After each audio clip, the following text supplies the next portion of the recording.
The title of this book is The Fear of Death. Isaac G. Lee presents. Why is our attitude different according to persons? In my life and deep within my mind, I have often discovered that something is distorted in my innermost being. It is not truly me, but something else. I have delved into the depths of my mind and, upon careful examination, I have realized that although I desire to treat others with equal respect, I find myself unable to do so. This led me to wonder why my attitude changes depending on factors such as wealth, power, position, appearance, and race. As we all know, we have a tendency to underestimate those who appear weak and overestimate those who appear strong. The crux of the matter is that our attitudes often differ based on a person's power. But why can't we adopt the same attitude toward individuals regardless of their social status or level of influence? Somehow, it becomes incredibly challenging to maintain the right attitude and view all people through the same lens. I believe this is directly connected to the fear of death.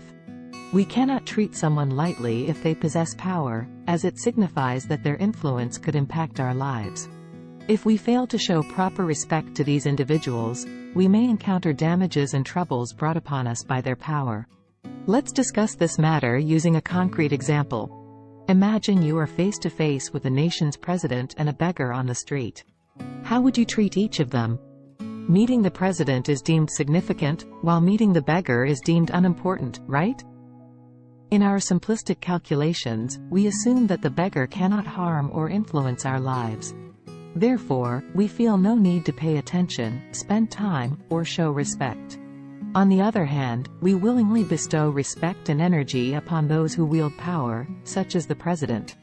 But why does our attitude differ? We often invest our time and energy into increasing our chances of survival in the world.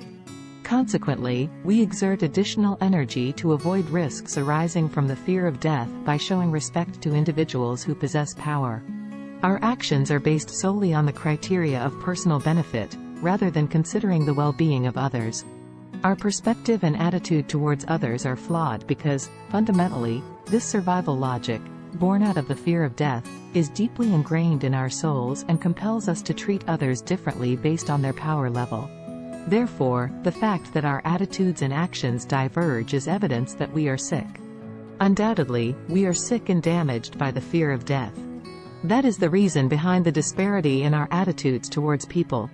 In this passage, I have examined one of the phenomena that occur daily in our human relationships. Human beings are deeply affected and driven by the fear of death.